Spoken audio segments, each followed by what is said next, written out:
So, as 2021 rings in, I've decided to kick things off with another look at vintage Linux. In this case, this big box version of Debian from 1990 with an included MIF2 demo CD from Loki Games. This seems like a perfect time capsule to remember the era of big box Linux software, but what I would find in this particular package would be best adorned with the words, "This is no place of honor." I don't really like comparing 22-year-old software to modern standards, but to be frank, this entire experience has set a new low bar in the category of hostile software design. I am being completely honest that Softlanding Linux from 1994 provides a much more comprehensive and sane experience than the nightmare I was about to unleash. As usual, this is your host N Commander, and today, I'm really going to need a hazmat suit. Before we get to the unboxing, let's get a little context. Towards the late 90s and early 2000s, there was a fairly large push to commercialize and sell Linux as an alternative to the commercial Unixes of old and as an alternative to the still growing Microsoft monopoly. Plenty of companies began to embrace Linux, and throughout this golden era of growth, you could find dedicated shelves of Linux products in many of the large computer chains. In that vein, it's not unsurprising to find a shrink-wrapped copy of Debian. What is more unusual is the rather bold claim that this single box of Debian Linux would be the last Linux OS that you would ever need. To understand why, it's important to understand just how Linux was generally acquired in those days. Since broadband-based internet would not start becoming common until the mid-2000s, the early pioneers of Linux would sell their distributions as a collection of pressed CD-ROMs at retail price. These collections would include hundreds to thousands of various free and open source software applications, and were usually combined with some commercial offerings such as StarOffice to provide a complete in-box experience. While the specifics would vary from distribution to distribution, some, like the original Red Hat Linux, would simply have annual releases that you would simply buy and install to upgrade. This is fairly similar to how Windows and many other software products were being sold, so the idea of free upgrades forever was a rather big claim in both its novelty and as an important selling point. Flipping the box around, we can see that in very large letters that Debian features apt-get and that one would never have to buy software again. Backing this claim is a long list of included packages, but a really surprising claim here is support for MP3s. Longtime Linux users will probably know why I'm highlighting what is seemingly a minor detail.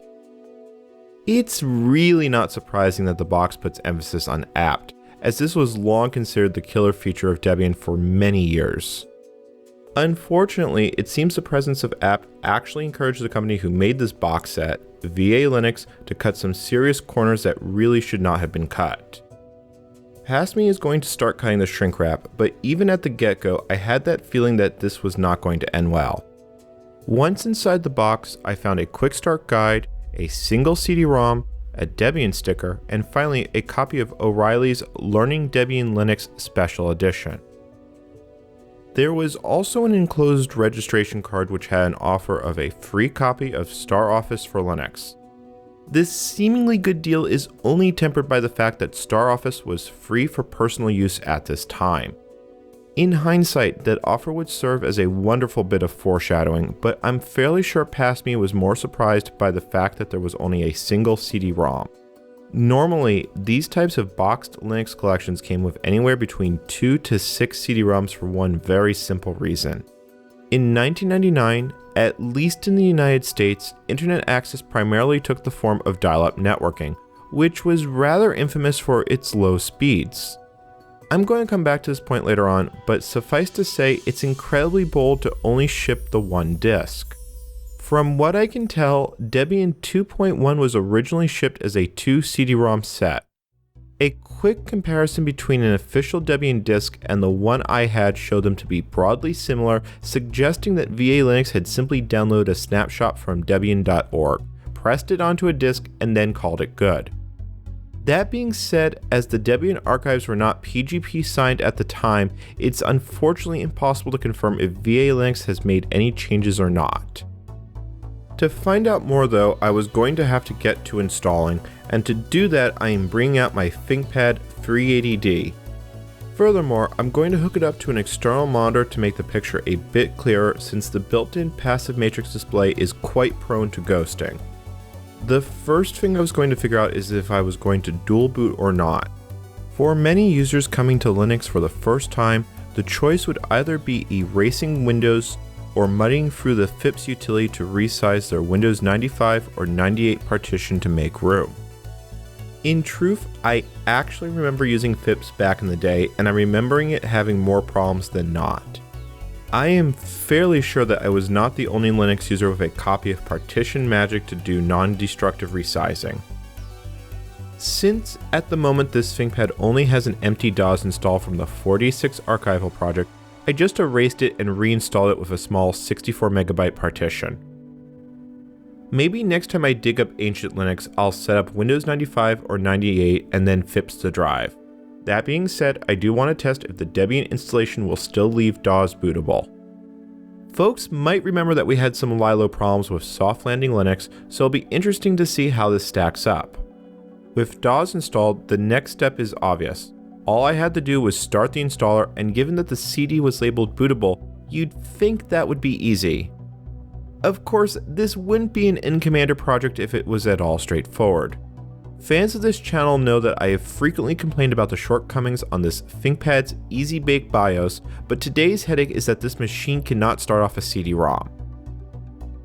It's never easy, is it? At this point, I was expecting to become reacquainted with early Linux's other friend, downright, but as it turns out, the Debian developers had actually provided a third option. A simple batch file in the install folder which loadlands a kernel and starts the Debian installation. Needless to say, that is a much appreciated feature. Unfortunately, it's also the last good thing I can actually say about installing this version of Debian. After booting, it all starts innocently with the installation process asking if you have a color monitor, followed by your keyboard layout.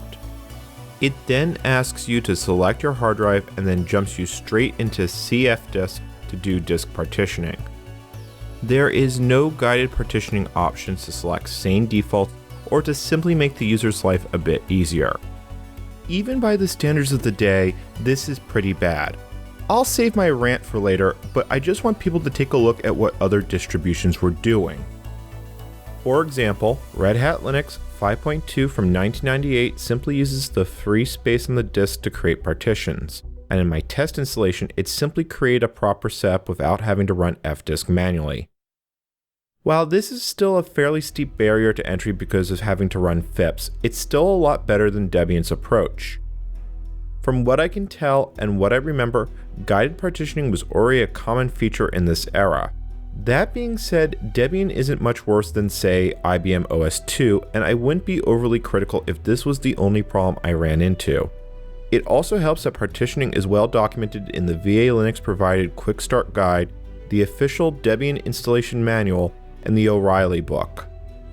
Assuming the user managed to survive disk partitioning, we're whisked through a few screens where the partitions are initialized and then are prompted to install the base system, and thus are brought to this wonderfully cryptic prompt of asking where the CD-ROM drive is. To be very frank, it would not be hard to have a shell script to just figure this out for the user. I really hope anyone that is trying to install this knows what IDE position their CD-ROM drive is. Even the install manual throws their hands up at this one and just tells the user to go through each option one by one. It's at this point we have moved from unfriendly to user hostile territory, and trust me, we are far from rock bottom here. For the sake of both time and my blood pressure, I am just going to fast forward ahead to the end of the first stage installer. Here, we are prompted to install Lilo and then reboot the system. To be honest, given how kludgy everything was up to this point, I wasn't even sure if I could be realistically expected to see the system boot.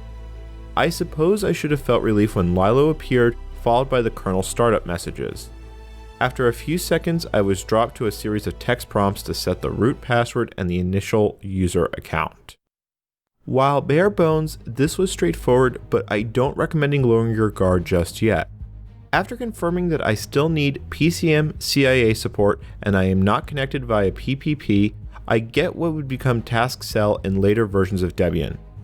I want you to all look at this screen and tell me what the correct option I should select here is. I'll wait. If you had either of the manuals, they would have both told you to select Basic, which just leaves you with a simple command line system.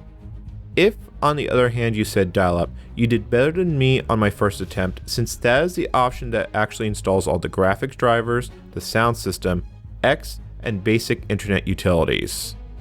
After making our selection, it's at this point when an old nightmare decides to surface. Debian users of old, this is the time to hide under your desks, because this is where dselect comes to rear its ugly head. Dselect is one of those utilities that you have to legitimately wonder how it ever saw the light of day. In theory, dselect is intended to make it easy to do package installation by providing a list of all available software, descriptions, and more. However, actually using dselect is quite difficult as it requires very specific key shortcuts and has quite a few unintuitive behaviors. That being said, at least for the initial installation, the on-screen instructions leading up to this point had stated that all I should need to do is hit install. However, I should note that the Quick Start Guide and the O'Reilly book both state to disregard the on-screen instructions at this point.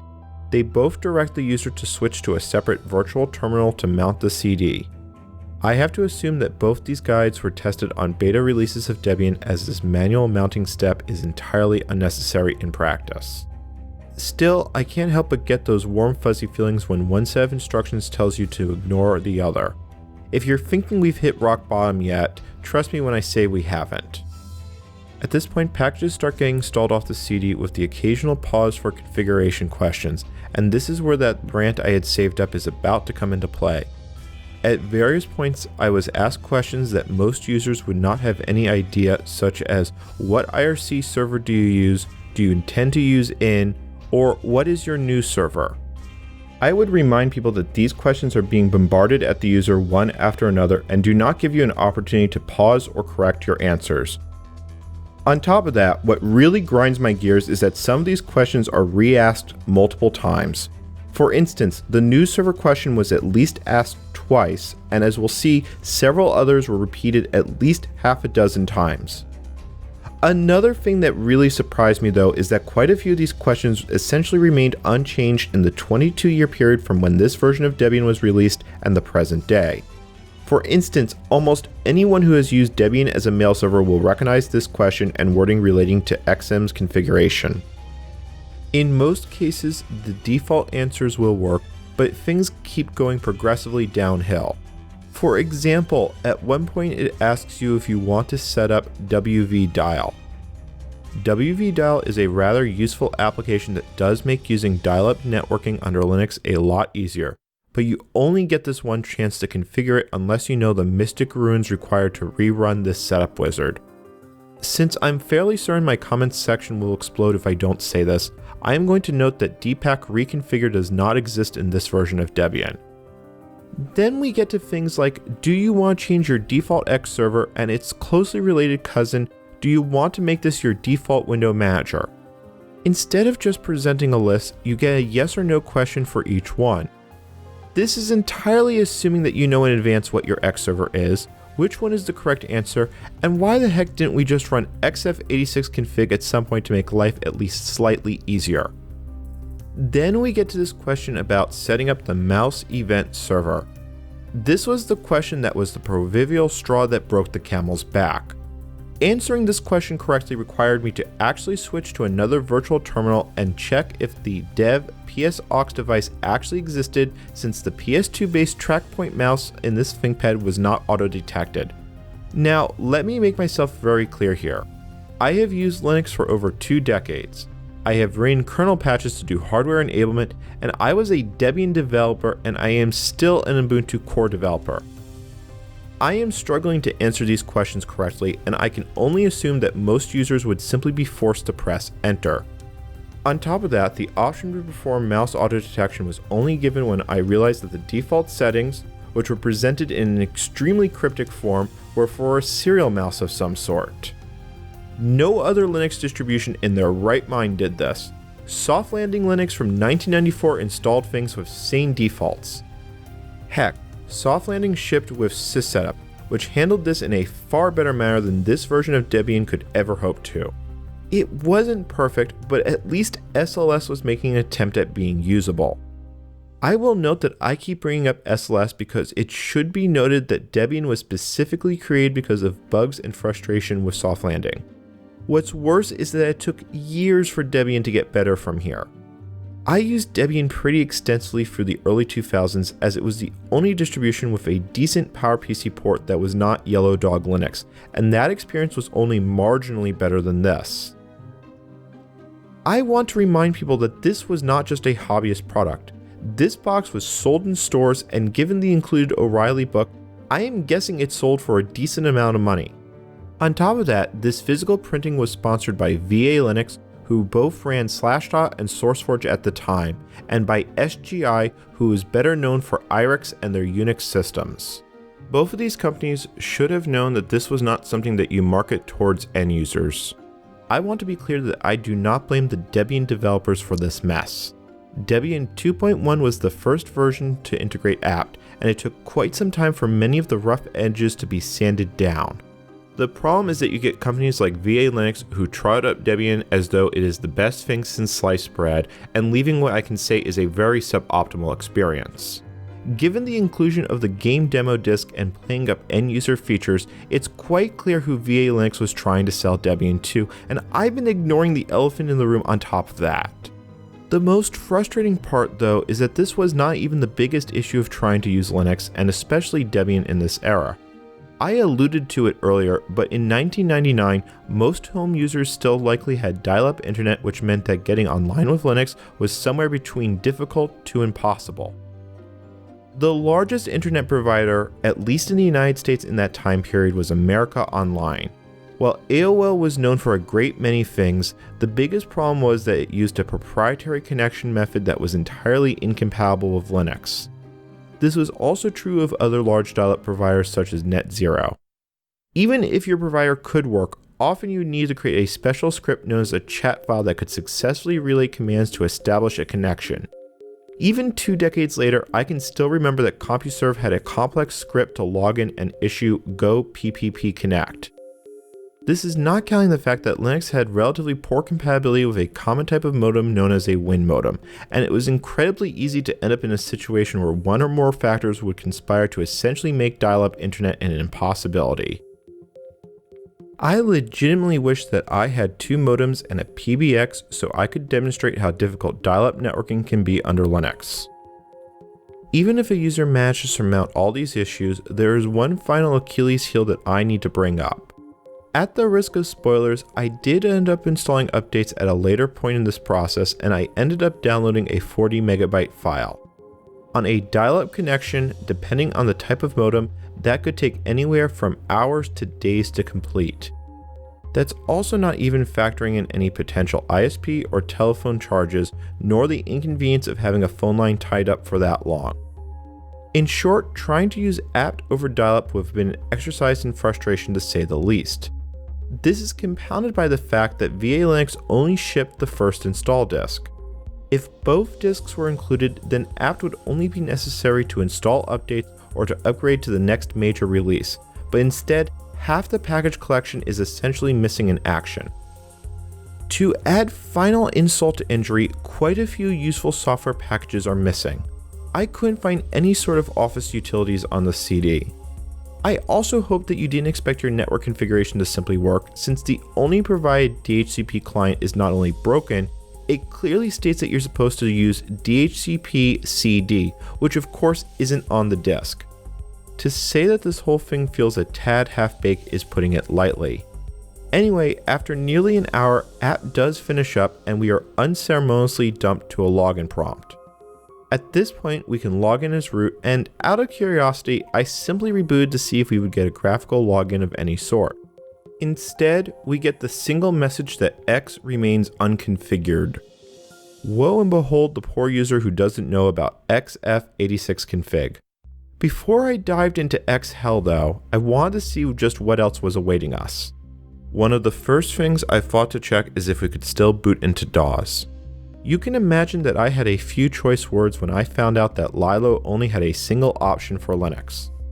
I know I criticized Softlanding Linux for goofing up the Lilo configuration a few months ago, but this isn't even trying. When I made the claim that SLS did Linux better than Debian did, I legitimately was not kidding. What really bugs me though is that the Quick Start manual has the help number published in big, friendly letters, and it's only in small text that it discloses the $35 incident charge. This is directly in contrast to the box which says free advice and that there's unlimited support on Debian.org. While that is technically true, it doesn't help a user who is stuck at a command line prompt and cannot get back into Windows to launch a web browser. Honestly, the whole product feels deceptive given the false promises and the poor state of the system overall.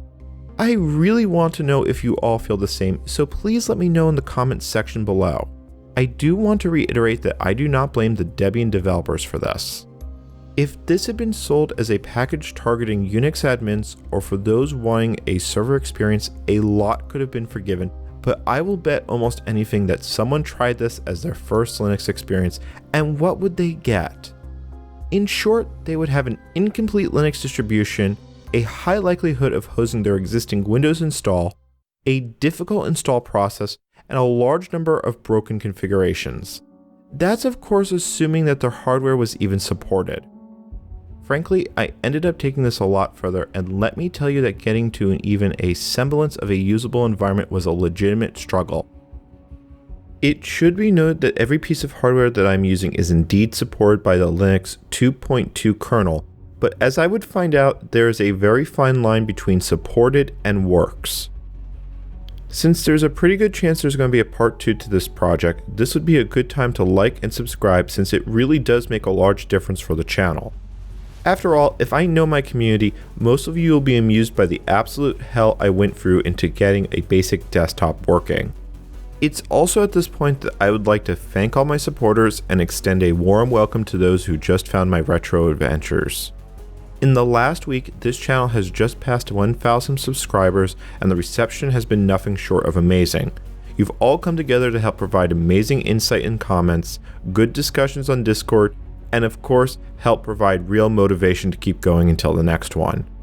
As usual, my socials are on screen and you're all welcome to follow my adventures in real time on Twitter and Discord. Until the next time, this is End Commander, signing off, wishing you a pleasant day.